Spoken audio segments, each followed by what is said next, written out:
जी बिल्कुल पंजाब की राजनीति जी है वो पूरी तरह भख चुकी है 2022 के विधान सभा चोणों को लैके तो काफ़ी अदल बदल भी हो रहा है। कोई पार्टी छड़ रही है तो कोई पार्टी के शामिल हो रहा है, लेकिन सियासत उदों ज़्यादा भख गई जो कुंवर विजय प्रताप सिंह पूर्व आई जी जड़े एक इन्वेस्टिगेशन भी करते पे सी, उस तो बाद ज़्यादा पक्की जी है पंजाब की राजनीति माझे दे विच उन्होंने वड्डा चेहरा आम आदमी पार्टी वालों ऐलानिया गया तो उस तो बाद शामिल किया गया केजरीवाल वालों। कुंवर विजय प्रताप सिंह साढ़े नाल ने।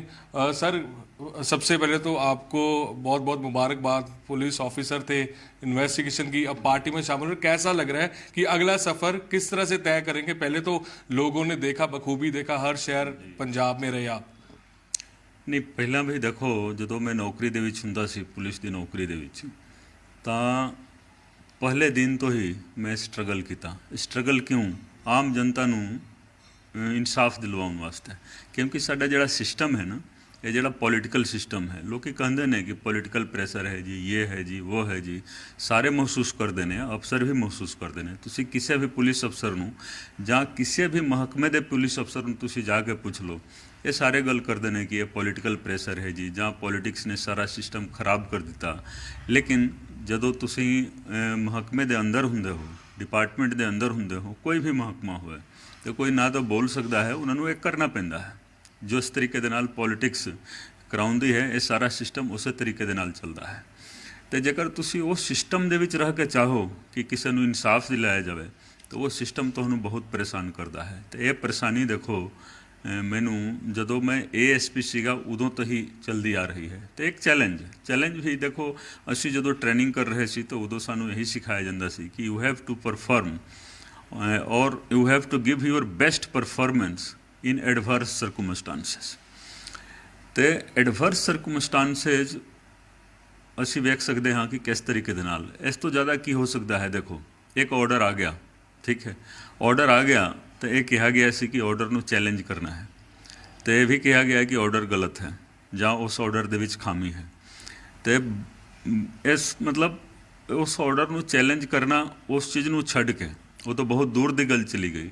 ਇਹ ਕੁਰਸੀ ਦੀ ਲੜਾਈ ਸ਼ੁਰੂ ਹੋ ਗਈ ਜੀ, ਕੁਰਸੀ ਦੀ ਲੜਾਈ ਸ਼ੁਰੂ ਹੋ ਗਈ। ਮੈਂ ਸਿੱਧਾ ਗੱਲ ਕਰਦਾ ਹਾਂ। मैं भी सीधा ही चाहूँगा, क्योंकि दर्शक तुहानूं देखते पे ने कि सीधा कोई कोट कपूरे की साफ गल हो रही, तुहाडे हत्थ किन्ने क बंद थे तुसीं आह गल कर रहे हो। ਤੁਸੀਂ ਦੇਖੋ ਇਹ ਲੜਾਈ ਕੁਰਸੀ ਦੀ ਹੋ ਗਈ, ਠੀਕ ਹੈ।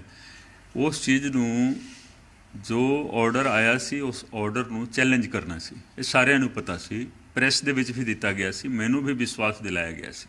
ਲੇਕਿਨ ਜੋ ਆਰਡਰ ਹੈ ਨਾ ਜੀ, ਉਹ ਆਰਡਰ ਭਾਵੇਂ ਜਿਸ ਤਰੀਕੇ ਦਾ ਵੀ ਹੈ ਆ ਗਿਆ, ਉਹ ਅਨਪ੍ਰੈਸੀਡੈਂਟਡ ਆਰਡਰ ਸੀਗਾ। ਤਾਂ ਉਸ ਨੂੰ ਚੈਲੰਜ ਕਰਨਾ ਸੀ, ਇਨਸਾਫ ਲੈਣਾ ਸੀ, ਕਿਉਂਕਿ ਉਸ ਦੇ ਵਿੱਚ ਦੇਖੋ ਇੱਕ ਸਿਸਟਮ ਹੁੰਦਾ ਹੈ। ਜੋ ਇੱਕ ਕੋਰਟ ਦਾ ਆਰਡਰ ਆ ਗਿਆ, ਉਸ ਚੀਜ਼ ਨੂੰ ਦੂਸਰੇ ਕੋਰਟ ਦੇ ਵਿੱਚ ਅਸੀਂ ਚੈਲੰਜ ਕਰ ਸਕਦੇ ਹਾਂ। ਚੈਲੰਜ ਕਰਨ ਵਾਸਤੇ ਪ੍ਰੈਸ ਦੇ ਵਿੱਚ ਵੀ ਦਿੱਤਾ ਗਿਆ, ਕਾਫੀ ਕੁਝ ਕਿਹਾ ਵੀ ਗਿਆ, ਮੀਡੀਆ ਦੇ ਵਿੱਚ ਬਹੁਤ ਸਾਰਾ ਕੁਝ ਆਇਆ। ਲੇਕਿਨ ਜਦੋਂ ਚੈਲੰਜ ਕਰਨ ਦੀ ਵਾਰੀ ਆਈ ਤਾਂ ਕੁਰਸੀ ਦੀ ਲੜਾਈ ਸ਼ੁਰੂ ਹੋ ਗਈ।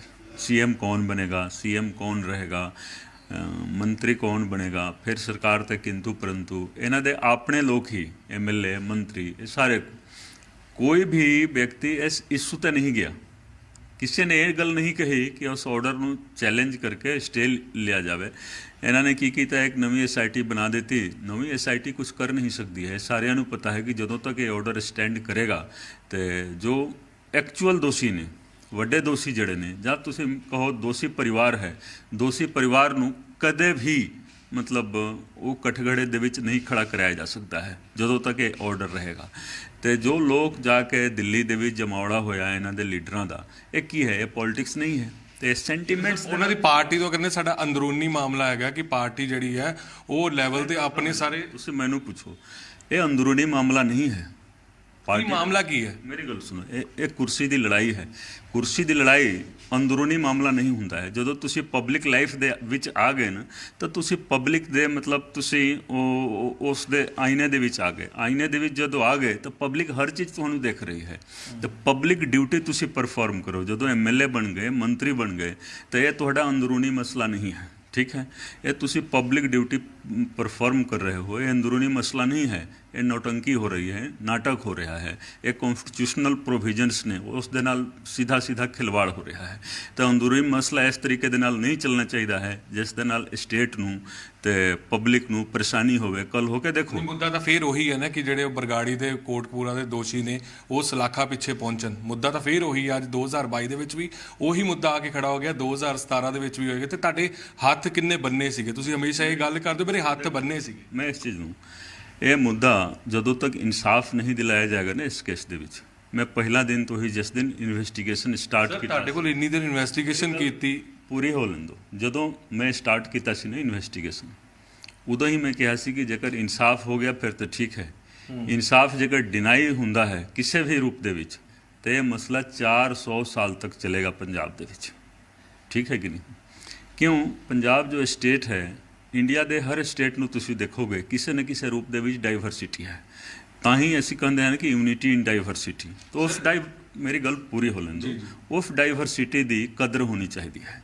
ਤਾਂ ਜਦੋਂ ਡਾਈਵਰਸਿਟੀ ਦੀ ਤੁਸੀਂ ਕਦਰ ਨਾ ਕਰੋਗੇ, ਆਪਣਾ ਪ੍ਰਭਾਵ ਦਾ ਇਸਤੇਮਾਲ ਕਰਕੇ ਜਾਂ ਪੋਲੀਟੀਕਲ ਗੇਨ ਵਾਸਤੇ, ਇਹ ਕੀ ਸੀਗਾ, ਇੱਕ ਦੋਸ਼ੀ ਪਰਿਵਾਰ ਨੂੰ ਬਚਾਉਣਾ ਸੀ ਕਿ ਜੋ ਸਰਕਾਰੀ ਪੱਖ ਦੇ ਵਕੀਲ ਸੀਗੇ ਉਹ ਇਹ ਵੀ ਨਹੀਂ ਕਹਿ ਸਕਦੇ ਸੀ ਕਿ ਰਿਪੋਰਟ ਫਰੀਦਕੋਟ ਦੀ ਅਦਾਲਤ ਦੇ ਵਿੱਚ ਹੈ, ਫੈਸਲਾ ਚੰਡੀਗੜ੍ਹ ਦੇ ਵਿੱਚ ਨਹੀਂ ਹੋਣਾ ਚਾਹੀਦਾ ਹੈ।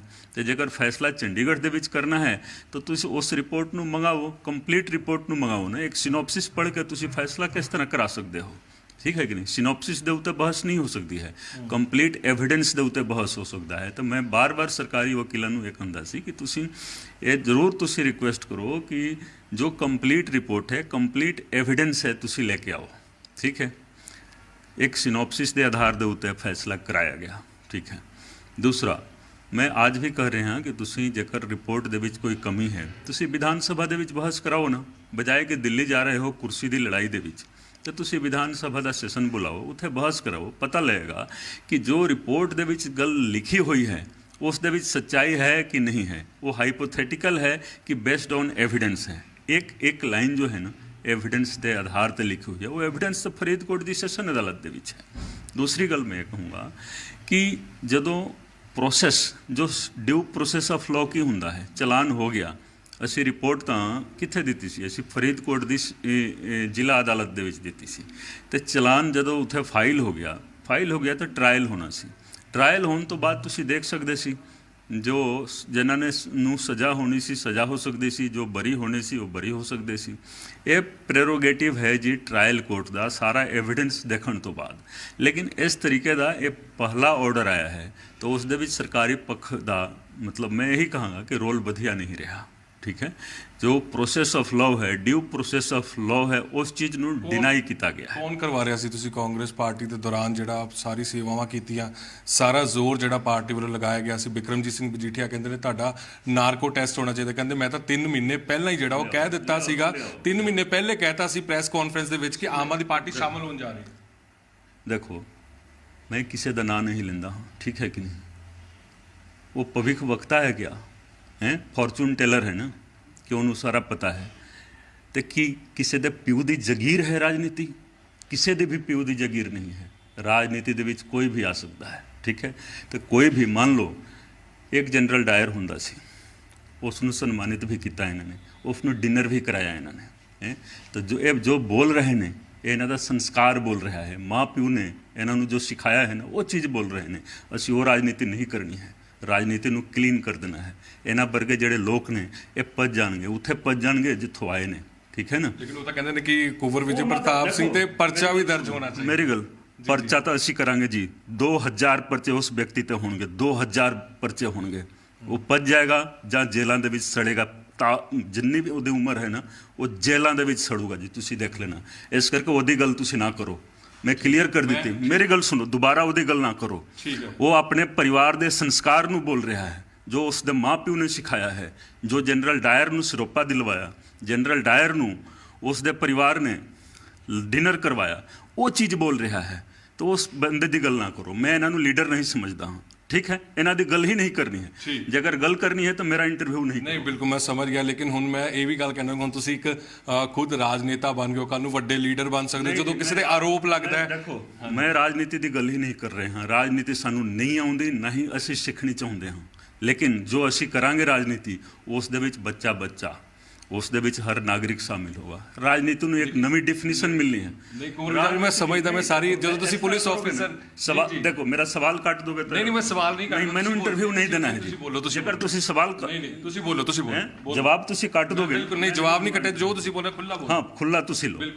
ਜਦੋਂ ਮੈਂ ਬੋਲਦਾ ਹਾਂ ਨਾ ਤਾਂ ਉਸ ਚੀਜ਼ ਨੂੰ ਤੁਸੀਂ ਕੱਟ ਨਾ ਕਰੋ। ਨਹੀਂ ਸਰ, ਠੀਕ ਹੈ, ਐਸੇ ਕਰਕੇ ਮੈਂ ਤੁਹਾਨੂੰ ਇੰਟਰਵਿਊ ਪਹਿਲਾਂ ਵੀ ਨਹੀਂ ਦਿੱਤਾ ਸੀ। ਨਹੀਂ ਸਰ, ਤੁਸੀਂ ਬੋਲੋ, ਬਿਲਕੁਲ ਸਰ, ਜੋ ਤੁਸੀਂ ਬੋਲਣਾ ਚਾਹ ਰਹੇ ਬੋਲੋ। ਜੇਕਰ ਤੁਸੀਂ ਕਿਸੇ ਦਾ ਰਿਪਰੈਜ਼ੈਂਟੇਟਿਵ ਬਣ ਕੇ ਆਏ ਹੋ ਫਿਰ ਇੰਟਰਵਿਊ ਨਹੀਂ ਦੇਣਾ। ਨਹੀਂ ਸਰ, ਅਸੀਂ ਤਾਂ ਜਨਤਾ ਦੇ ਕਿ ਲੋਕ ਕੀ ਮੇਰੇ ਬਾਰੇ ਜੋ ਗੱਲ ਕਰਨੀ ਹੈ ਕਰ ਲੋ। ਬਿਲਕੁਲ ਠੀਕ ਹੈ ਨਾ। ਚੋਰ ਦੀ ਗੱਲ ਕਰੋਗੇ, उल्टा चोर कोतवाल को डांटे, एक कहावत है कि नहीं, बहुत पुरानी कहावत है, उल्टा चोर कोतवाल को डांटे। तो इत्थे यही हो रहा है, क्योंकि सरकार दे विच बहुत सारे लोग ने जो चोरां नूं सपोर्ट कर रहे हैं, चोरां नूं सपोर्ट कर ये पर्दा उठना है ना, ये पर्दा जनता उठाएगी। तुसीं देख लेना, ये डर यही है, ये डर यही है। दिल्ली दे विच जो राज दरबार लग रहा है, यही डर है। एक व्यक्ति ने जो रोल प्ले किया है, सारिਆਂ ਦਾ पर्दा उठना है। ठीक है, तो पर्दा कौन उठाएगा? ये जनता उठाएगी। हुण जनता दे कोल पावर आएगा। हुण जगीर नहीं रह गई किसी दे प्यू दी, राजनीति किसी दे प्यू दी जगीर नहीं रह गई। इस करके पर्दा उठेगा, सब कुछ साफ होगा, अपने आप जनता देखेगी। अपने गुनाहां दा जवाब इत्थे सारिਆਂ ਨੂੰ देना पवेगा। तुसीं देख लेना, गुनाहां दा जवाब देना ही पवेगा। कांग्रेस मतलब कि इस वक्त पर्दा पा रही है हर चीज़ के उपर कि दिल्ली दे विच दरबार लगा के, जबकि अज लोकां दी भलाई लई काम करन दा टाइम सीगा। मेरी गल सुनो, आजकल देखो माहौल है कोरोना का, महामारी पूरी दुनिया दे विच चल रही है, लोगों की सेवा करनी चाहिए है। तुसी देखो एक दवाई जिस दी कीमत 2000 रुपए है, 3-3 लाख रुपए दे विच ब्लैकमेल हो रहा है। दोष किहदा है जी? सेंट्रल गवर्नमेंट कहे कि स्टेट गवर्नमेंट का दोष है, स्टेट कहेगा कि सेंट्रल गवर्नमेंट का दोष है। तुसी जेकर इस तरह की गल हो रही है तो तुहाडी सरकार चल रही है, उसनूं रोकिया नहीं जा सकता है? रोकिया जा सकता है।